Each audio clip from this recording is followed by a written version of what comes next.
Well, hello everybody. Welcome to the Cookout's very first Hispanic Heritage Month podcast. We did a whole week where we featured some amazing Latino Hispanic streamers. We have some of them here right now.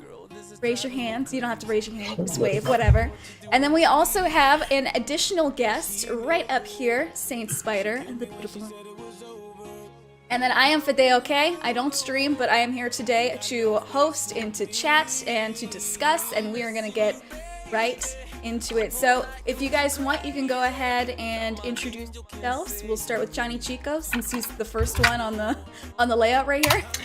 Hi everybody, my name is Johnny Chico. I am a member of the Cookout community for the last, maybe 6 months or so. An amazing community. I also am a LGBTQA plus streamer. I do variety and a lot of Dead by Daylight. Thank you for having me. Right. Let's see who's next. Is it me? Yeah, Mio, you want to go next? Hi, I'm Mio Mai. You can also call me Mio. I'm also gay as hell and Hispanic as hell. I stream art, queer comics, horror games, and cosplay stuff. All right, Saint, let us know who you is. Hello, I am Saint Spider. I am a variety streamer on Twitch, also current human on Earth, unfortunately. And And the tea has started. I mean, I like you guys, but no one else. Yeah, but I'm a variety streamer, so literally anything.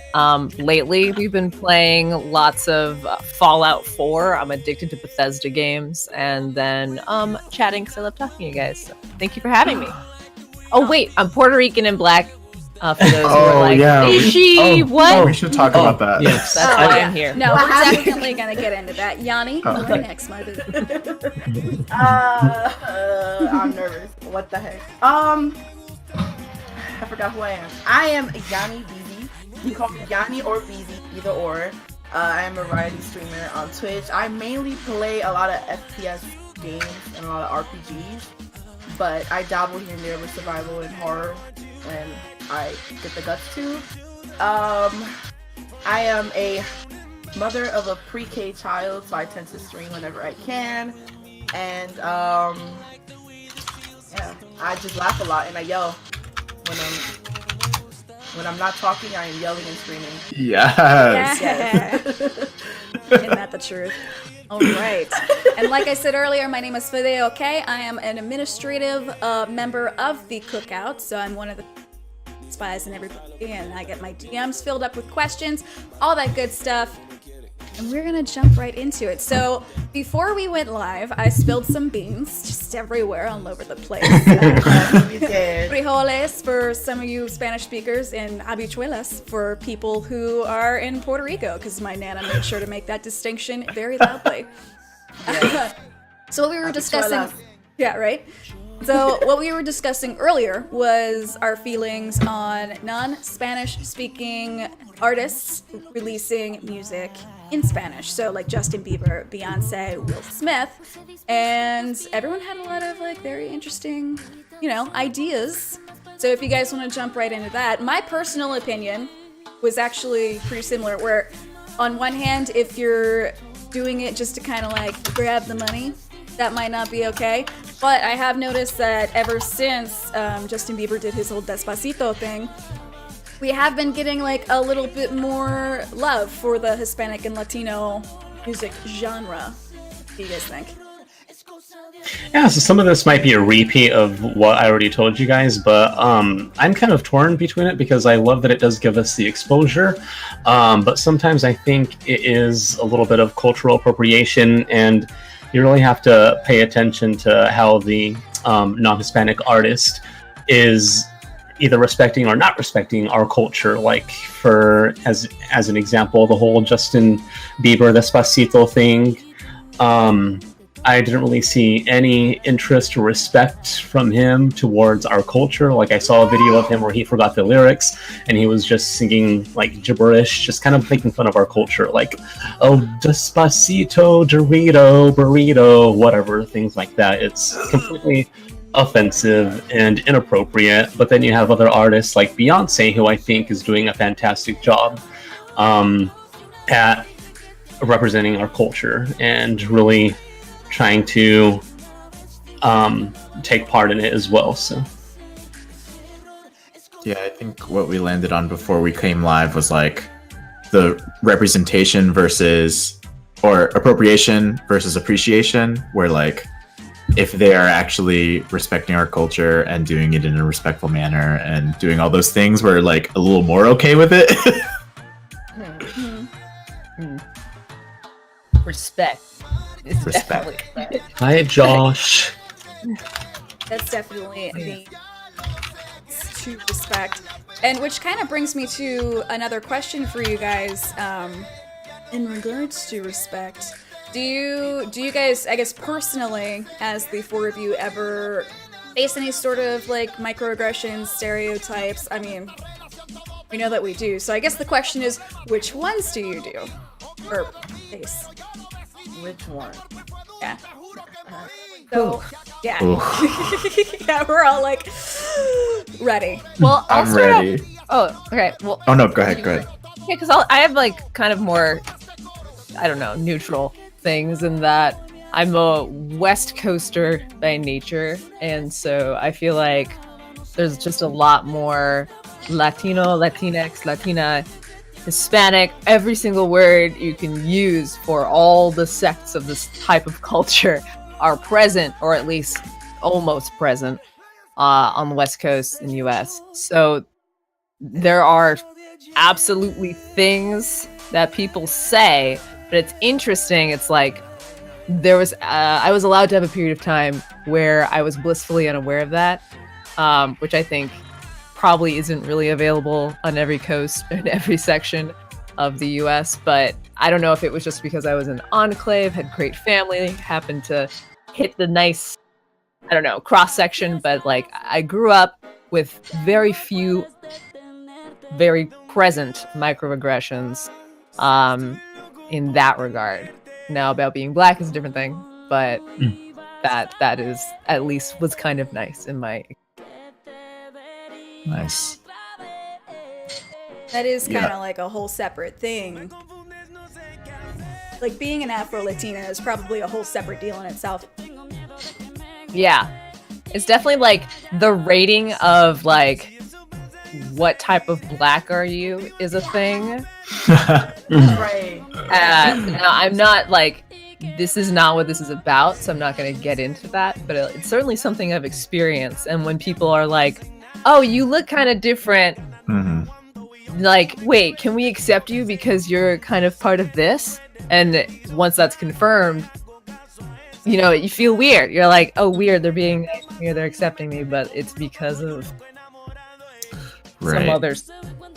But that's very complicated, but I will say that's also an element. That certainly was an element. Yeah, I think colorism is definitely something that's really prevalent in South America, even within countries and cultures. And we'll probably get to that later. But like for me, I'm Argentino on both sides of my family.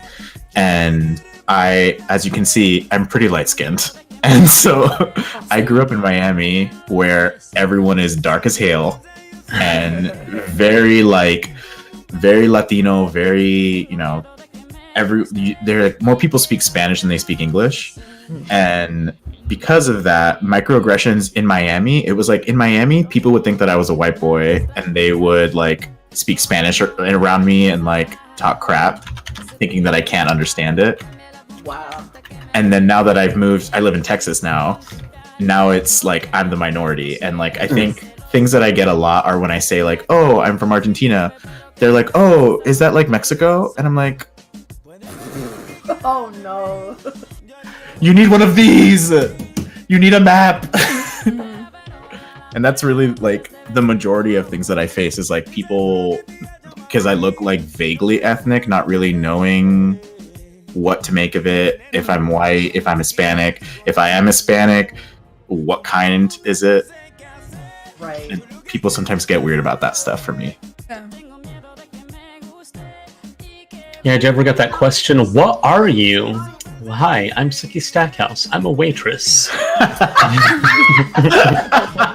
don't know if it I wish I had thought of that before. Yes, man. You're Yeah, I'll get out of here. no, That was no. excellent. But in seriousness, yeah, I do get that question often.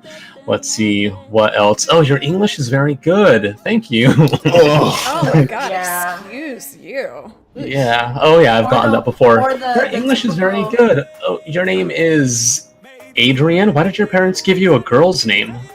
Oh my goodness. No, it's Adrian. It's Oh my god. Yeah. Yikes. It's okay. So it's, what's it called? I feel a type of way because my name is completely Hispanic. So it's like I grew up with teachers having to rearrange letters and the way they have to say it, just so they can be pleased. So I won't be like. oh wow. So I won't like everywhere I go. I have to tell people exactly how to say my name. And my name is in my username, but I'm not gonna say it now. I'm probably gonna say it, whatever. Mhm. But having to shorten my name or to say like a certain part of my name just so they won't feel uncomfortable, because every time I would tell them like, okay, this is how you say my name, because my name is Hispanic and I am Hispanic, I am Dominican, so you have to say it like that, and they'll be like, why you guys have to make names so difficult? Like, she didn't just name you Kim or Ashley or something. And I looked at her and I was like, Oh my this god. is a Okay, teacher. Amber. This was my homeroom teacher, so I had to deal with her. That was a 4 teaching years. individual. Yes, a teaching individual. I had to deal with Oh all yeah. that. So when I tell them like I am Dominican, they go, oh, Dominican, right? All these little funny, cool like jokes, and I'm just like, yeah, keep it up, because I have heard this Dominican. all Oh my the- god. yeah. So it's like the stuff that I dealt with, especially here, because a lot where I live at, it's very hood, it's very ghetto. So hearing these jokes and dealing with my friends, dealing with that as well, it was kind of a trip, but like it's sad because I had to deal with it even growing up, even into college. Yeah. Because when I went to college, even my professors would be like, "Can I just call you Yanni?" And I'm like, you know what? Yeah, sure, whatever. I can't deal with it. I can't deal with it right now. Telling people like, my name is Yanni Bell. I'm just okay. You want to call me Yanni or you want to call me Belle? And they'll be like, I'll just call you Yanni. It sounds more better, or Belle. And I'm just like, so you can't say Yannabelle. Like that's the English version of saying Yeah.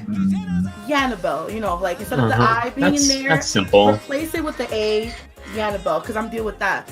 No, they'll be like Yanabel or Yanab, like they, and it's just like I will say it like pronunciate like word for, like letter for letter, like Yannabelle. Like I can deal with that. You don't have to say like Yannibel. You can say Yannabelle and they'll still mess it up, or they'll say it with a J, or they'll misspell it, and it's just like stuff like that when you're fully Hispanic and it's like when I found out that I was pregnant with my little one, I had to deal with that, because now I have to think of, now he has to deal with that. Mm-hmm. Because I like having Hispanic name. I like keeping that culture of having stuff to do with my culture. Like I don't want to give him a basic Adam name or whatever, you know. So let's give him.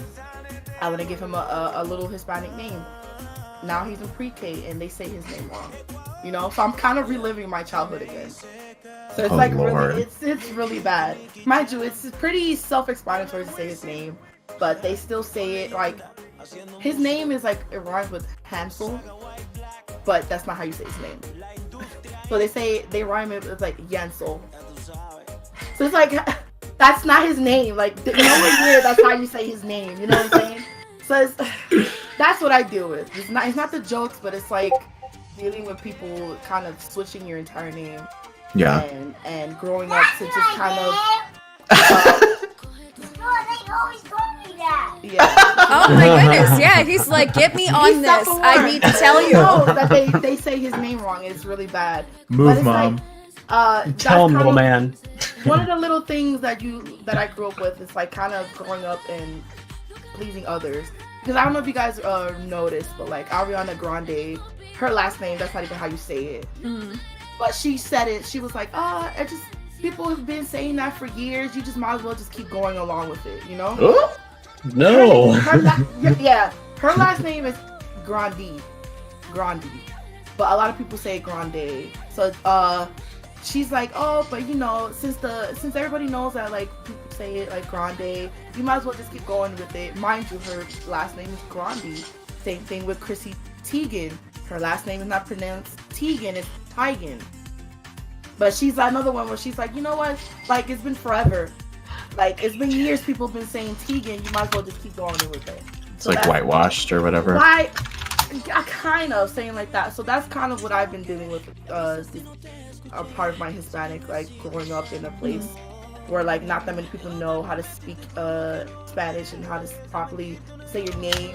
You kind of have to whitewash your name, and I had to do it plentiful times.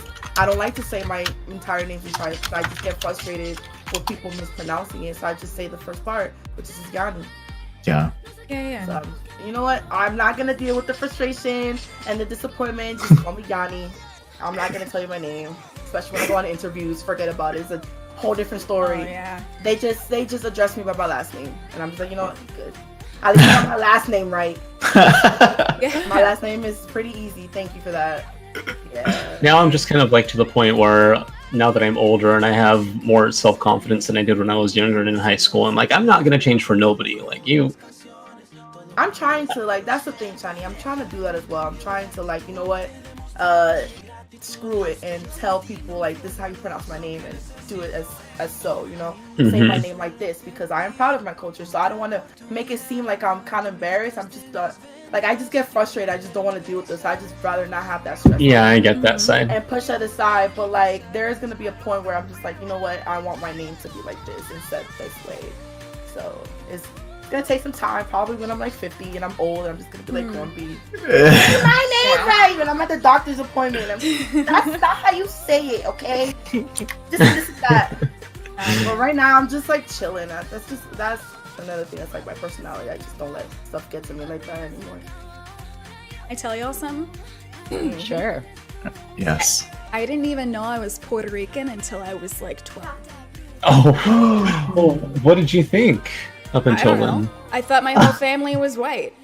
Wow. Yeah, so I got a white name. I got a white ass name. My brother had a white ass name.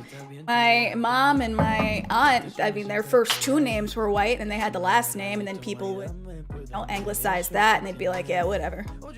Like, we can't really tell you anything else. So, like, I had no idea. So, one of the things that I get all the time, and have been getting, and I said, I mentioned it like when I was in middle school. Somebody would say something or like talk about me, and I'm like, oh yeah, I'm Puerto Rican, and they're like, oh, well, you don't look Puerto Rican, and I'm like, I don't. I'm 11. Like I don't really know how to respond. And I remember actually like going home and telling my Paca Joe about that, and he was like, What the fuck does a Puerto Rican look like? Sorry, I called the F word, guys. Yeah, I took the F word. That's our one. Dang. Yeah, that was our one F word. Yeah. One gets it anyway. He's like, what do they even look like? And I was like, I don't know. I figured they look like regular America. And he's like, exactly. Like, you tell them that the next time somebody says that. And then I watched, like, Yo Soy Boricua. I watched that documentary, and it was, like, all falling into place. So that's kind of what I deal with. Like, oh, you don't look Puerto Rican. I'm pretty sure you're white. I even had a friend who, right when Hamilton came out and we were talking about how wonderful Lin-Manuel Miranda is and how amazing he is and stuff like that. And I'm like, oh my god, yeah, like I get to claim him as like, he's Puerto Rican like us. That's super exciting, you know what I'm saying? And then I had a friend who was like, yeah, but you're white. No, Puerto Rican. And he's like, no, you're white. And so now we've reached a level where I'm an adult and we're all adults and we've all graduated college, the higher learning, and I'm still getting that. So that's the thing that I struggle with. Because, I mean, just look at me. I'm obviously, like, a lot of the Spanish showed up in my features. Right. I'm, like, the light-skinned person in the family. So that's what I go through. Wet on. White on? Is that what I heard? No, wet on. Like, that's your nickname, Wet on. Crap. Oh. I heard White on. nickname. White Everyone on. else Yeah, I is thought you were like, silly. yeah, I won't white on. co-sign Well, that don't- oh my until God. Kate Oh. accepts it. Oh my Oh god, my excellent. gosh. That's the newest thing in Charlottesville, guys. Yeah. Okay. Story of my life. Oh man. All right. So this is Hispanic character. Oh my god, we lost Yanni. Bye, Yanni. Bye, girl. Just get it all out. All right. While Yanni's collecting herself, She'll be back. she'll be back shortly. So this is Hispanic Heritage Month. All right. Spilled water all over myself. I don't think anybody saw that. That's good. Yeah, I didn't see that. Good. Your kids judging you probably, but like we're okay. So yeah, it's Hispanic Heritage Month, obviously.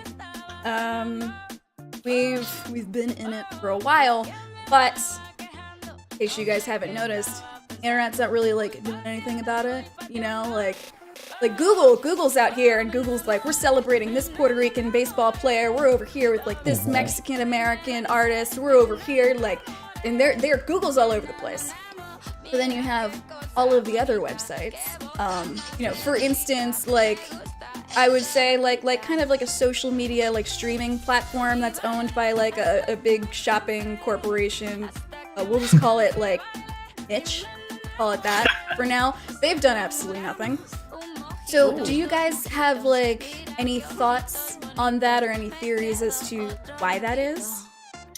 I have a possible theory. I think maybe we just don't celebrate it enough within ourselves, within our own community, because if you noticed how much pride has blown up in the last recent years, a lot of that originated from nobody was putting on festivals for ourselves. The community did that. We did that for ourselves. We all did that. And I think maybe companies recognize however they want to put it, either a way to make money or marketing or a certain geographic there they can cater to, and I think it picked up from there. So I think maybe some of that we're to blame on our end. I think maybe we should focus more on celebrating on ourselves within a community and putting ourselves out there a little bit more to get that recognition from other companies and stuff. Like I said, I think that's kind of how Pride has become a little bit more recognized now.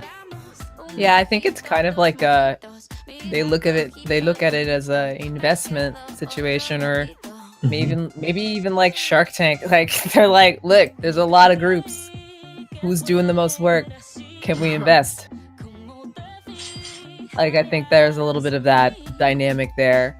So I agree. Like if not that we should look at it that way, but because it's somewhat being looked at that way, you know, us showing out or like things being consistent within the community on our own, then they'll probably be like, oh, maybe we'll take this on and take it a little more seriously. Yeah, I think it's right now, at least in the States, there is definitely this idea of like morality and business existing in the same space. So like for Pride, for example, since that's a really good like comparison. So like Target, they went really hard into Pride this past year. They got their merch, they got their flags, they got unicorn stuff, you know what I mean? Like, and I think what Saint was saying was right, is like there is a business opportunity for them in that. And I think noticing that here on Twitch, as far as like POC things, the Cookout is what we've got, right? Like POC spaces on Twitch, they're few and far in between, and they're not really touted as much as like the LGBTQIA community that we had previously, you know what I mean? Like those spaces are larger groups. So I do think I agree and disagree that we should be like taking it into our own hands. I think it's both. I think it's like we also need to be doing stuff like this where we're putting ourselves out there, we're telling our stories, we're making ourselves visible, but we can also kind of hold the spaces accountable for being safe spaces for POC, right? So like, hey, Twitch, I noticed you didn't do anything for Hispanic Heritage Month. What's up with that? You know what I mean? Oh, Like, absolutely. That was clean. I've been like adding them in every tweet we send out, like, hey Twitch, hey Twitch, hey Twitch, we're doing this. Hey Twitch, we're doing that. Twitch, pay attention. yeah. We're doing something. Silence. With or without you. which you can go ahead and email me next year, preferably in September, at fideok@gmail.com. Thank you. I'm waiting. Go ahead and send your diversity person over here. Because they do have that in the LGBT. I remember in the LGBT Discord, someone from Twitch, one of the administrators, came in and asked us what kind of emotes we wanted for Pride Month, and he literally just came to the Discord and was like, "Hey, what kind of stuff do you guys want to celebrate?" And we gave them suggestions, and that's how we got all of the heart emotes that have all the different flags in them. So like even something like that, someone that is like focused on diversity and things like that, I think would change the game for sure. Yeah, I agree with you. And I totally, you guys definitely put that into perspective. And I'm hoping that, sorry, I'm having a back on myself. I'm hoping that what we're doing now, and we've all seen it on Twitter, where every time we tweet, somebody new comes in and they're like, "Oh my god, I've been looking for other Hispanic and Latino streamers." Yeah, like that you was guys. amazing. Yeah, it is encouraging. incredible. Absolutely. So I'm hoping that we kind of did set an example a little bit, or we're currently setting an example. Yeah, can we get a tag? We need a tag already. Yes, I would like a tag. Yeah. X tag. Like now that communities are gone. Now That's the perfect example. yeah. It's like we don't have Honestly, a tag. like I don't know how many days I'm like, okay, eventually there's going to be a Latinx tag. Still not there. I keep checking. Yeah, me too. Ooh, that actually brings up another question. Do you guys? This was one that I had like on the question list, and then I was like, well, that'll probably get to it. But this is a good segue. How do you guys identify yourselves? Do you identify yourselves Latinx, Hispanic, Chicano? Like, where on the spectrum do you guys fall? And also why? I identify as Hispanic, mostly because of, I guess, the way that me and my family looks. So I'd rather say Hispanic because it includes Spain than Latinx or Latina, because then I have to argue again over my skin color. So that's why I figured that this way we could just like go ahead and cut off that argument right there. I'm very similar to that as well. So I also have Spanish in me. I just have coffee grounds that I just drank, and now it's stuck in my throat. That feels great. Oh wow. Yum. It didn't filter very well. But yeah, so I also identify basically as Hispanic. Sometimes I just say that I'm Mexican because I don't like to get into like, well, I'm part Spanish and part Mexican, because I don't really know a whole lot about my Spanish culture except from, the Spanish and French Revolution and in what was called New Spain, which is now like Guadalajara, Mexico area, which is where my family's from. And so because of that, those two nationalities mixed in there, Mexican and Spanish, I just consider myself Hispanic, but usually I just say that I'm Mexican just to make it easier on myself. That's fair. I interchange Hispanic or Latinx depending on the day, because I have both of those origins. So it's like Hispanic feels like a good catch-all, and then I've only recently adopted Latinx I'm not like non-binary, but I recognize that so many of my friends are non-binary, and using Latinx for me is like respecting that there is, that heteronormativity and that gender norm doesn't actually exist. So that's why I use Latinx, and I've been adopting that a little more recently. It's been really nice. Yeah, I think that's definitely a distinction. Was somebody talking and I cut you off? No, I think I cut you off. But I identify, or I say, which gets a lot of heat. I said this couple streams ago, and somebody in the chat got super upset. But I identify as Afro-Dominicana or Afro-Latina, because my mom's side of the family is they're all white. They're all white, but then my dad's side, they're all black. Like I got the color from my dad, and then I got like a lot of I got everything from my dad, but a lot of the personalities and stuff like that, the traits and the learning and the Spanish and all that from my mom. But there was this certain like comedy person on Instagram one time, a couple months ago, and she kind of said that like you aren't black if you are mixed or you have some sort of Hispanic in you. Oh. And I brought that up on the stream, and it was like a heated conversation. Everybody was like nobody disagreed, but a lot of people. I mean, nobody agreed, but a lot of people disagreed. If that makes sense. So, like, a lot of people like didn't understand why someone having like Hispanic or Latina in them would deviate from the fact that they have like some sort of black in them. And the conversation that came up was that like, oh, you're the first Dominican that I know that actually appreciates the black in them. And I was like, I'm pretty sure I'm not the first one. Yeah. I'm pretty sure I'm not the first one.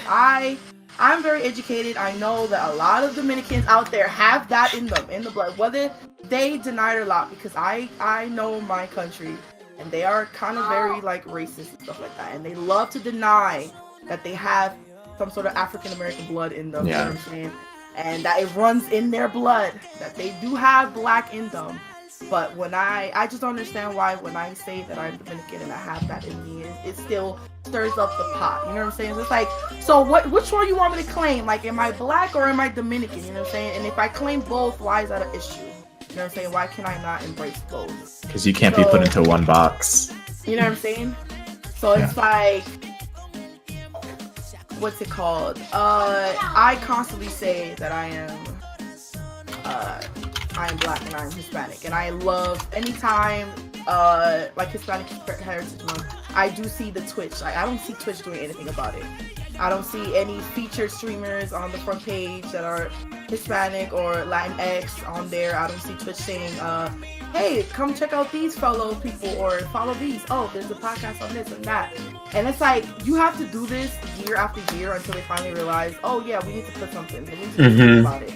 But it sucks because it's like, you have people, I know you have people in your marketing team or in your community team that can possibly cook that up within starting like in the earlier year, but they just don't want to, because a lot of the people who are partnered they don't like to kind of branch out.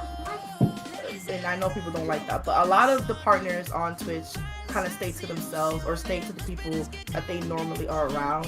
So like when they see that, like, let's say, oh look, it's Hispanic Heritage Month, I have power, I have this privilege, maybe I should kind of bring that up to Twitch, maybe that you could do something about it. They won't.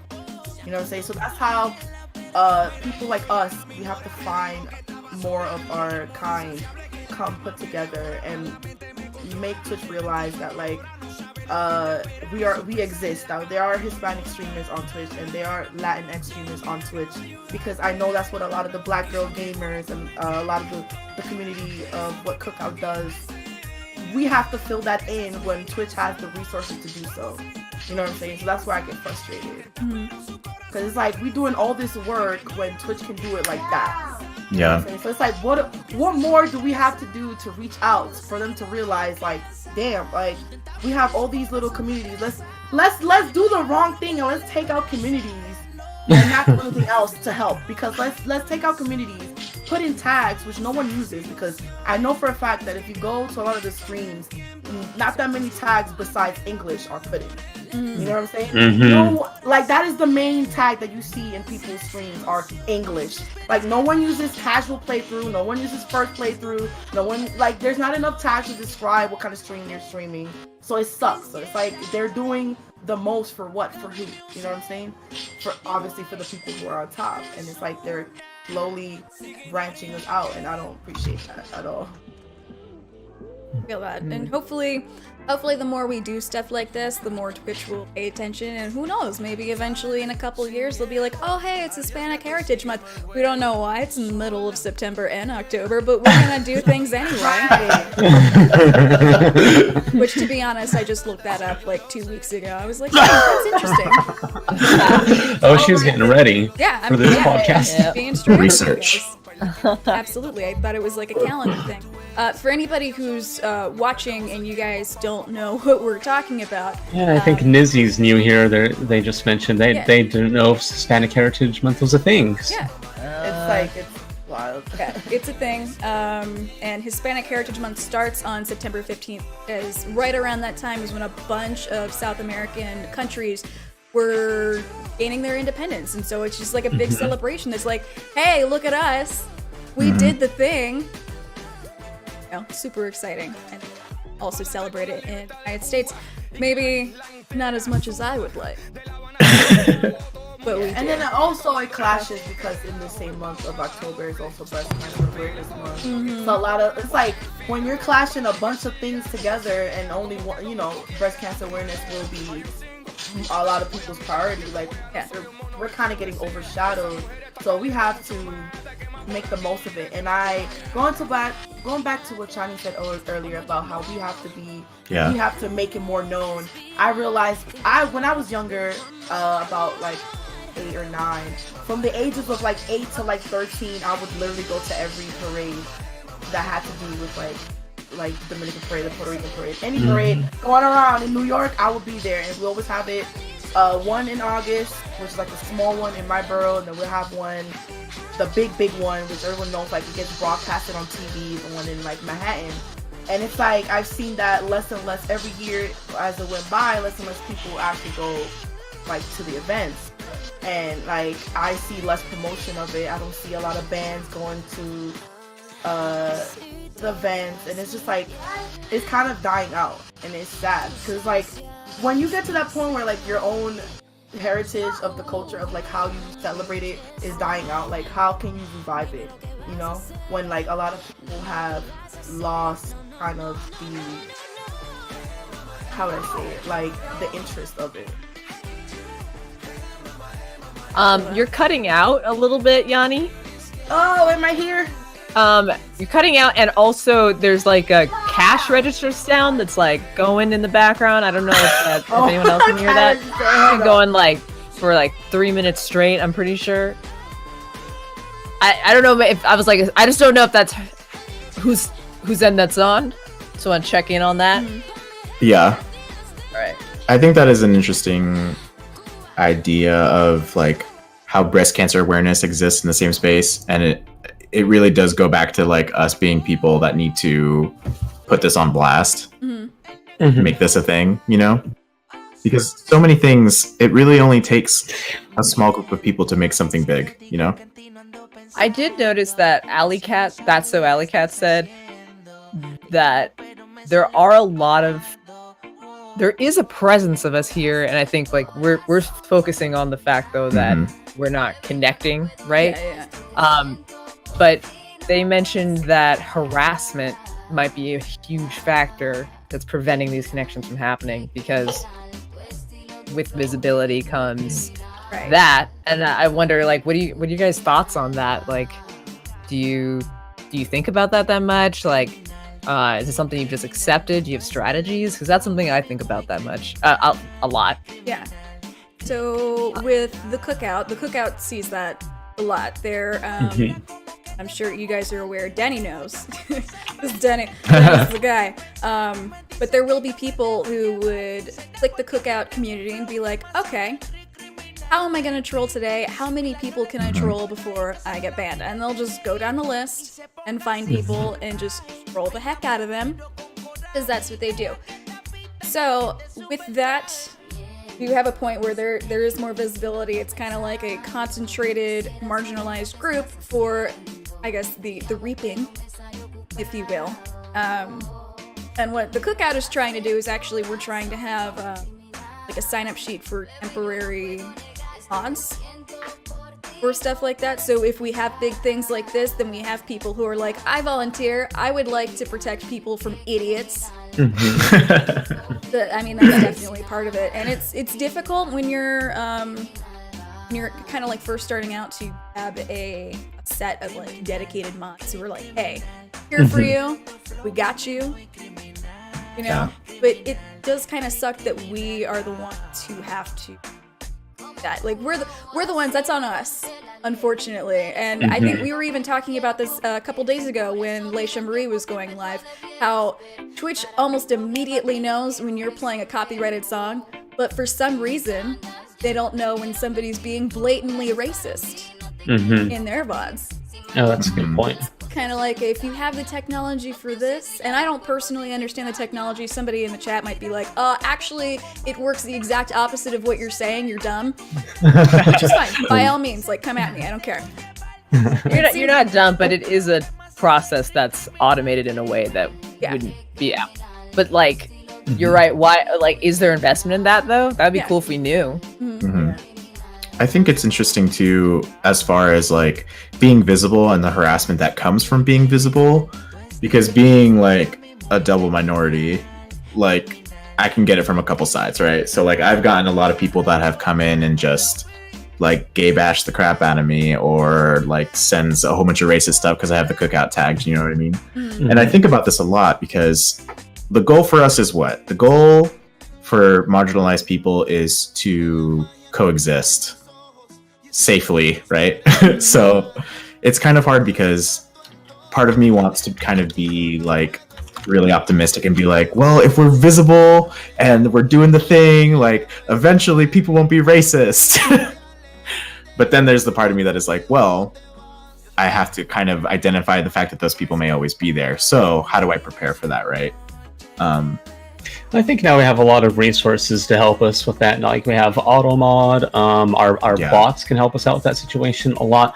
And even like depending on what platform you stream from, you as a streamer can just instantly go and like ban somebody, right? Like if you have Streamlabs right there, if you use Slobs OBS, the chat is right there. You can click on their name, you can ban them.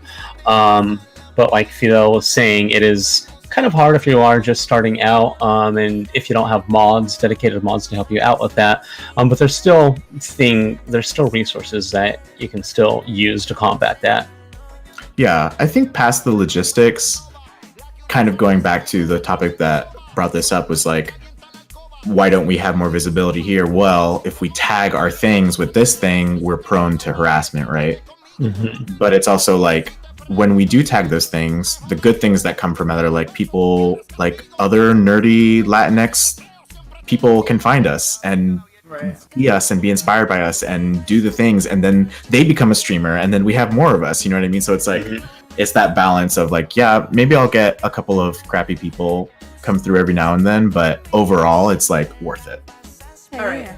You guys hear me now? Yes. Yes. All right.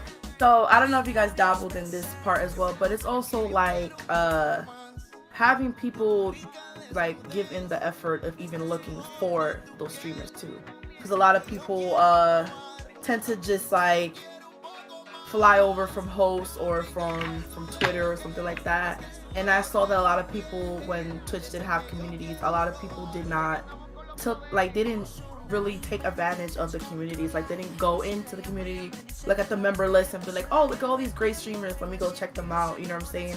So it's like also for you guys, for all of us, like we do have to put in that effort to actually go and actively look for other streamers, because they're not always just gonna pop up to you. You have to probably go out there, take a little dip in the sea, get a net, and then you catch all these people, and then maybe you make a friend or two from doing that or so. But it's just like a whole kind of like a formula. Like it's not one thing is gonna work. Like you have to, like how all you guys said, put that all together, and it's like, for me, I think it's gonna work out perfectly.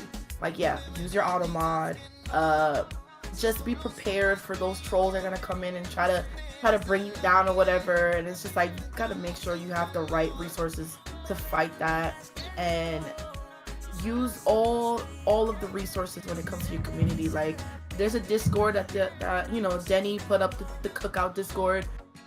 He has a tab where like people go live and whatnot. Use that if you want to, to expand, to make sure that like the community that we have doesn't die out, because that's another thing. We all have to come in together and make sure that it doesn't fall one way or another, whether it be the admins, whether it be the members, or even just supporters, stuff like that. Because I saw a community I was part of, and it was all hype at the beginning, but like people start going to other people's streams and supporting each other, and it died out completely, like in within like 6 months because people just join but don't really, participate in events or podcasts or go to streams, play with other people, and it's just like you can't just come in and get the role and then think that everything's okay. Like, yeah, let me just join the cookout just to be part of the cookout, and it's like, yeah, and then you get kicked out, and then you ask Denny why, and it's like, oh, because you don't game with us, you don't support each other. Like, what's going on?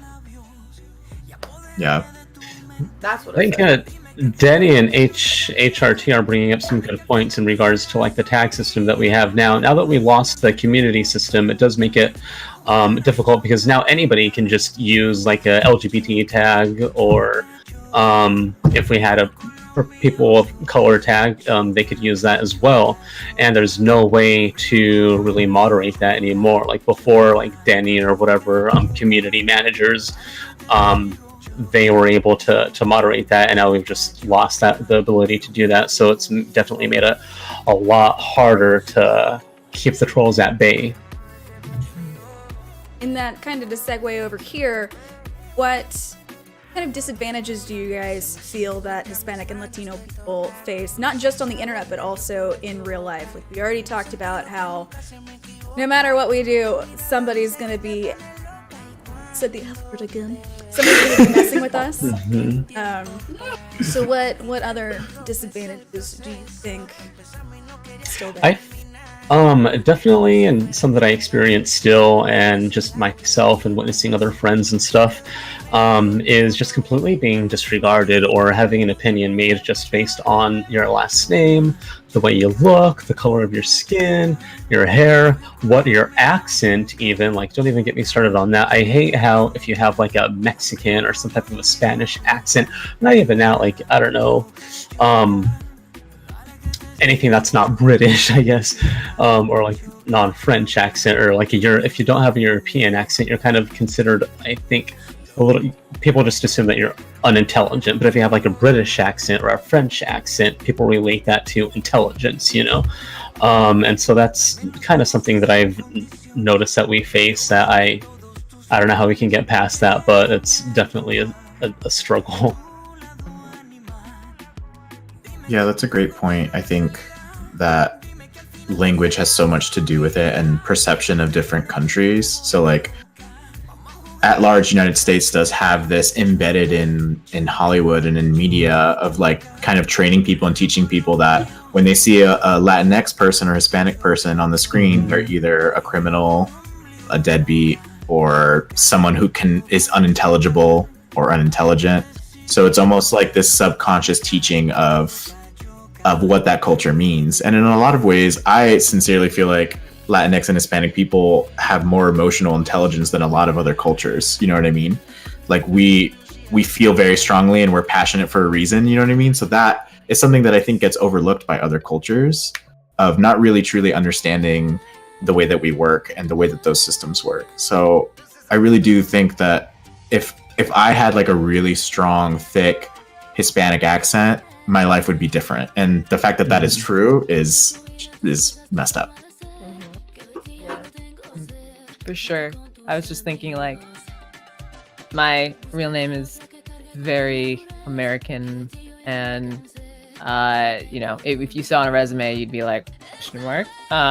But in my family, it's all over the place, and I've just seen it with people who look just like me, but because of someone's name, even like Esmeralda, which is like kind of an old school name, but just because of the syllables, I'm seeing vast differences. And it's really interesting how much of it, seeing language based, I don't even know what to say. Like, I don't want to say just microaggression or just like prejudice or whatever, right, but just that element being present is very, it's kind of like yucky to explain, to use a really technical word. Yucky, but just like complicated, murky, amorphous. And I find that it taxes me more mentally than like, oh, that woman followed me in the store because my hair's big. Like, that's easy,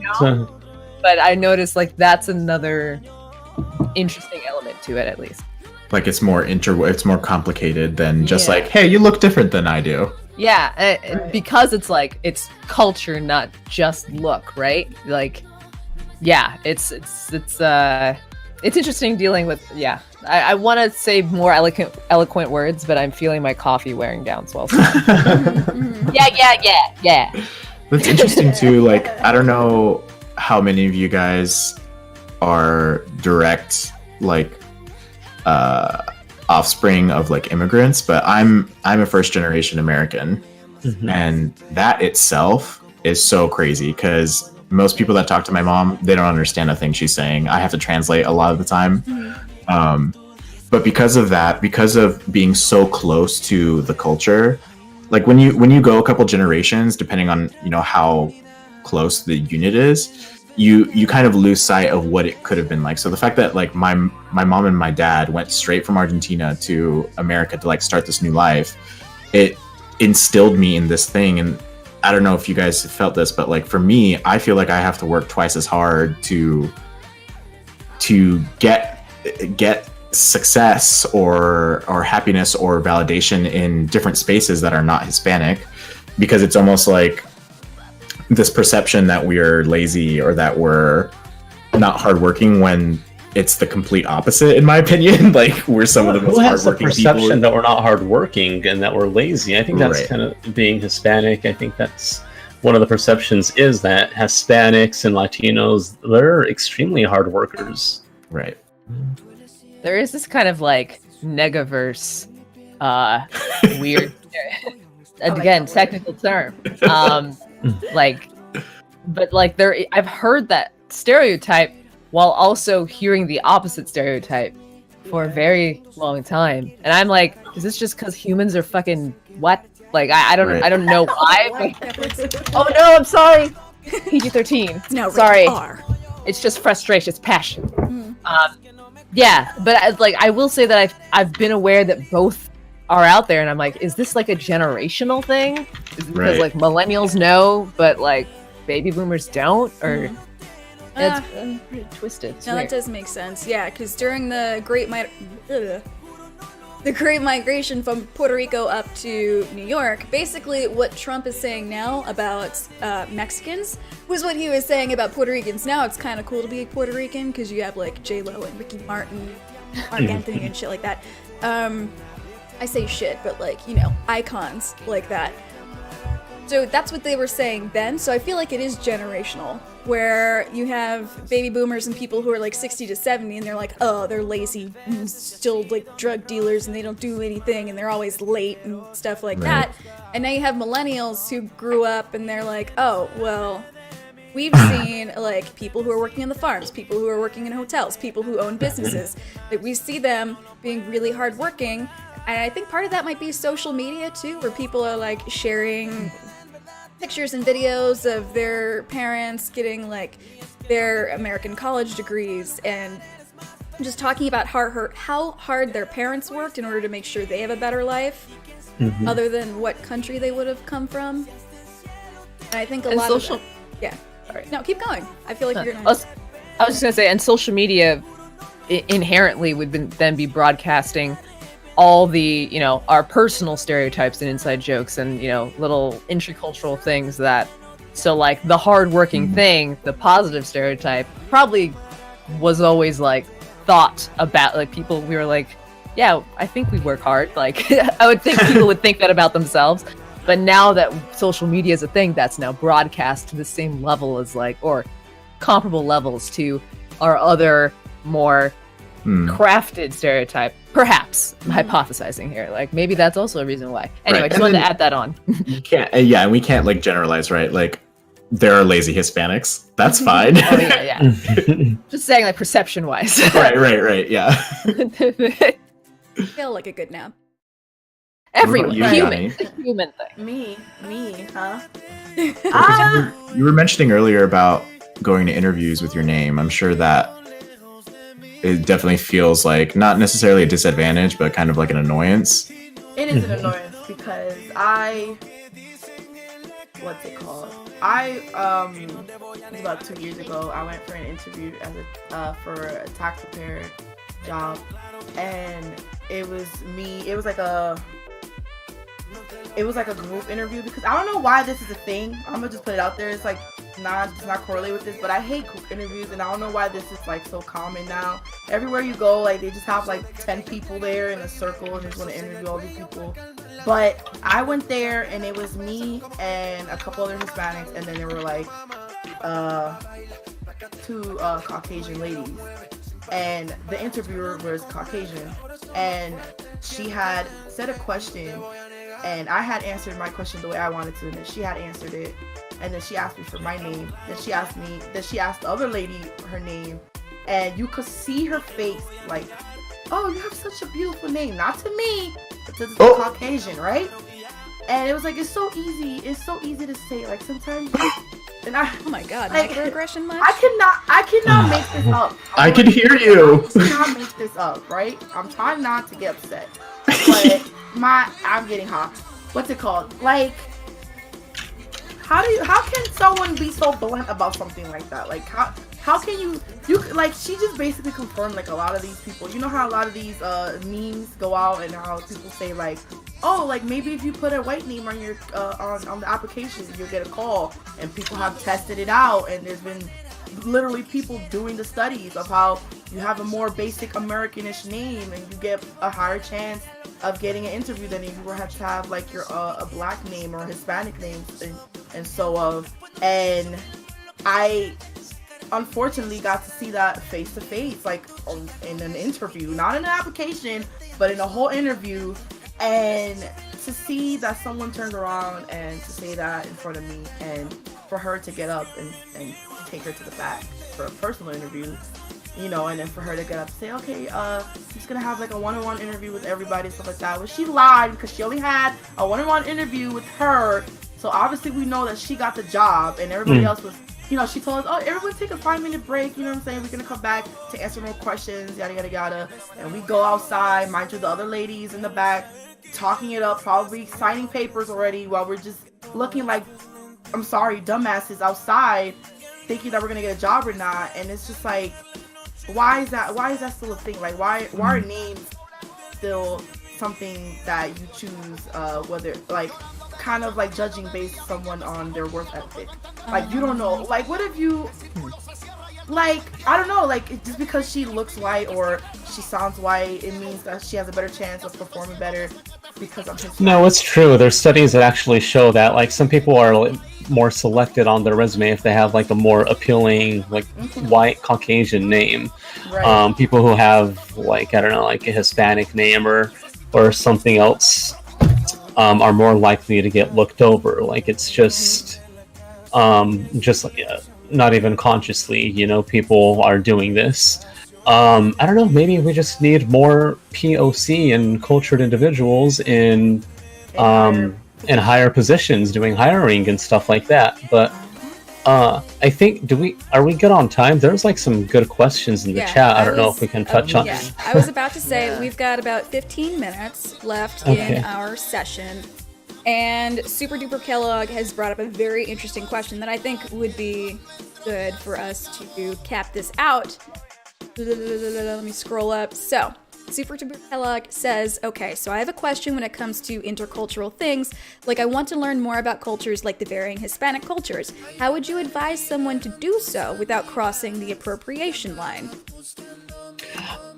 So I'm gonna speak on that based on an experience that I had with my ex-boyfriend, who he is white as hell, but he's very much aware of his white privilege, and he spends the majority of, like, all of his friendships are people of color. Like the dorm room that he was staying in is called Ujiyama, and it's for people of color, and he stays there.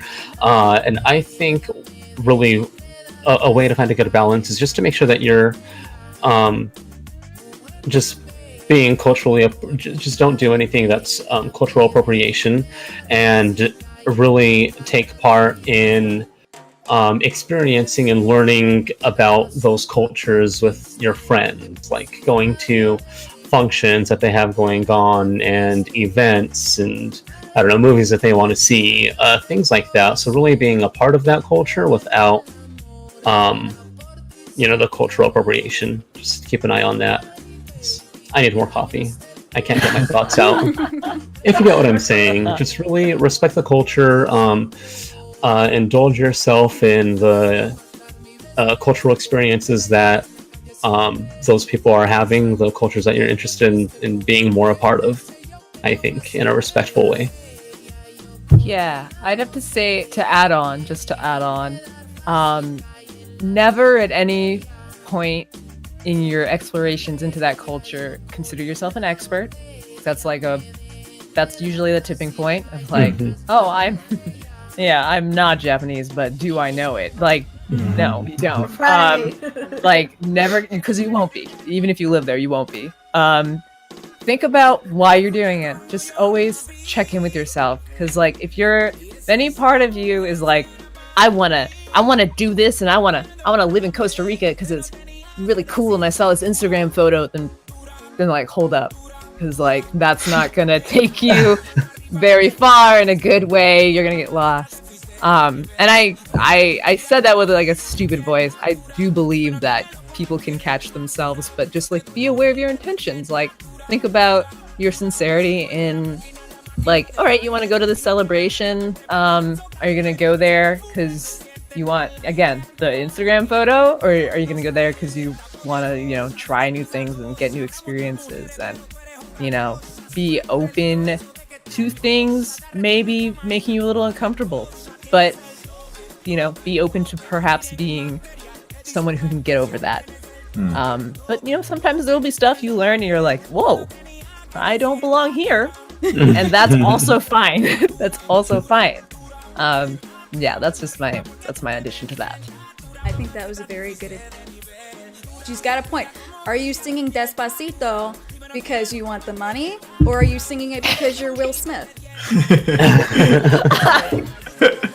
Yeah, I think it comes down to a couple of things, right? So we have ownership, exploitation, appreciation. So like you can learn about a culture and exploit it in ways that you don't understand. So for example, using another thing that happens culturally, like people using First Nations people's headdresses at like Burning Man, things like that. Knowing the context of the culture that you're learning about and knowing when things are appropriate. So like Chani was talking about going to functions or celebrations, like going to those spaces and keeping an open mind, but also realizing that you're a guest there. You're not exactly entitled to, having ownership over the culture, but you're a guest. And I think when you go to a culture, or really just any cultural thematic thing with that mindset of like, I'm a guest here, I'm learning, I'm absorbing, you absorb the appropriate things and it becomes easier for you to kind of understand what is appropriate and what's not appropriate. And honestly, I don't know, and you guys can all correct me if I'm wrong, but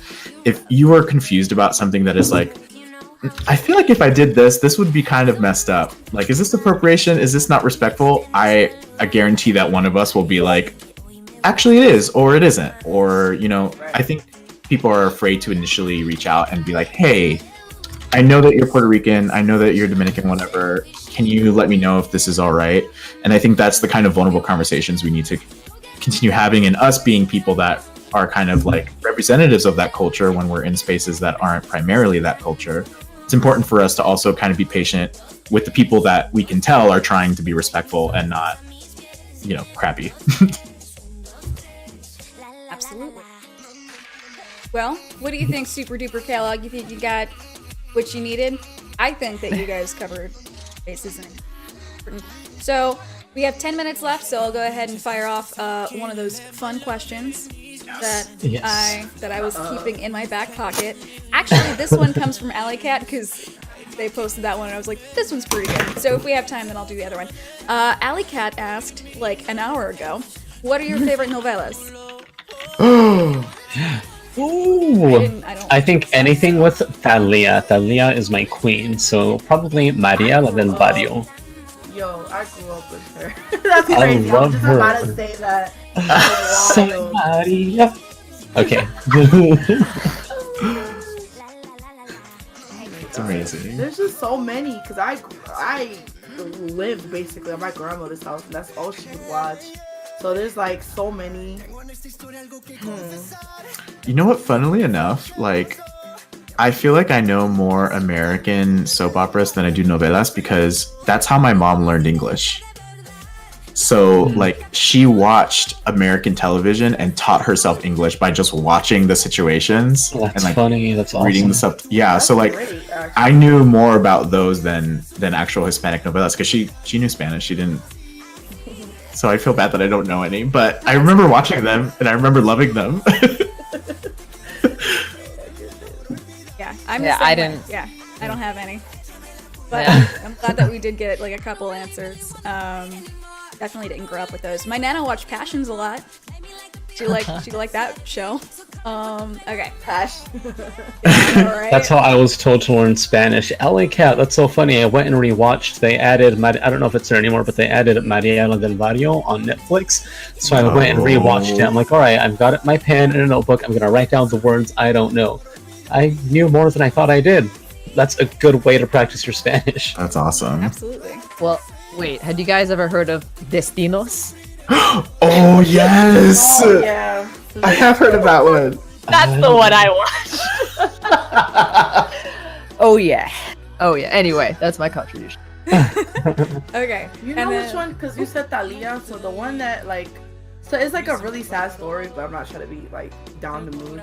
But it's like when I was young, my grandmother used to watch like novelas, and she was like really good friends with the landlord, and he would always come up to see like how I'm doing, see if I'm doing good, if I needed money for like clothes for school and whatnot. And he would watch he would watch the Thalia one, Marimar, with her, and he basically he thought I was a Marimar. Like he called me that name as I grew up, and then he passed away when I was about 5. So like every time I hear that name, it just like it reminds me of the show, but then it also reminds me of him.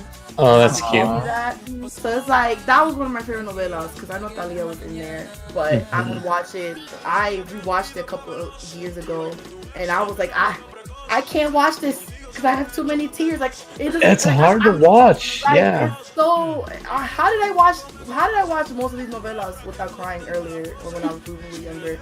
Because if you go back and rewatch all these old novelas, like they're really like sad. Like and I would cry, and I'm such a crybaby now. So it's like if I go back and watch it now, it's like a whole bucket of water will come out of my face. Like, all the Yeah. ones that I've ever seen episodes of, it's like somebody sleeping with somebody's son.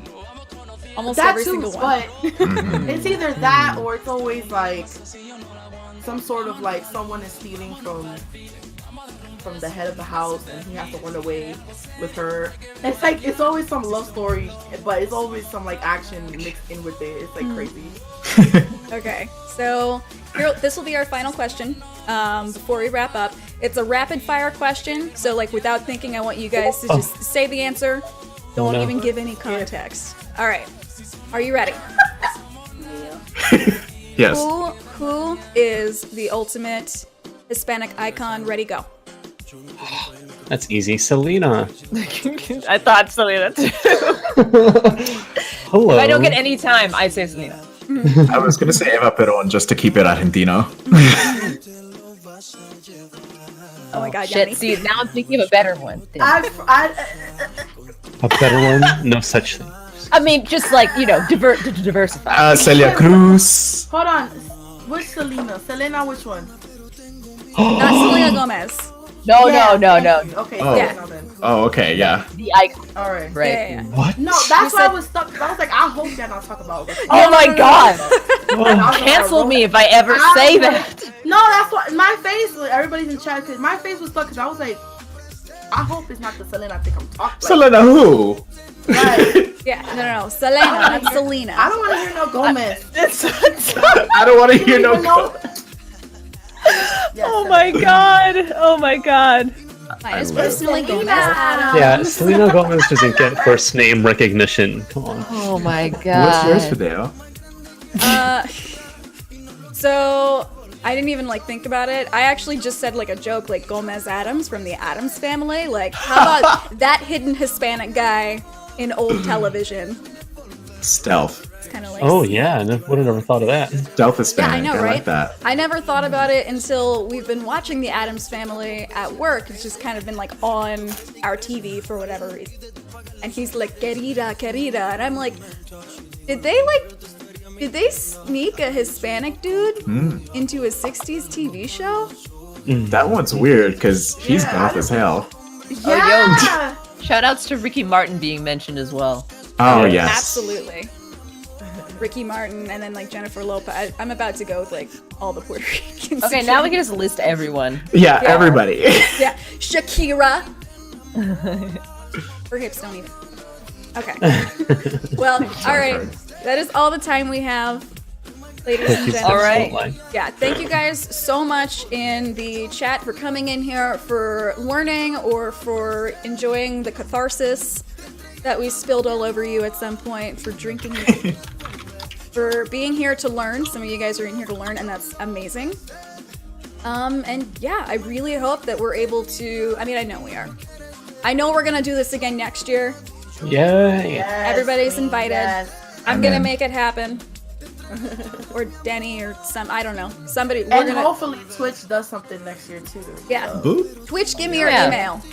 Fingers crossed. And then email to Twitch. Yeah. I'm Twitch gonna at Twitch. I'm gonna tag the bot and everything. I'm gonna be like, look, get it. This is what you need.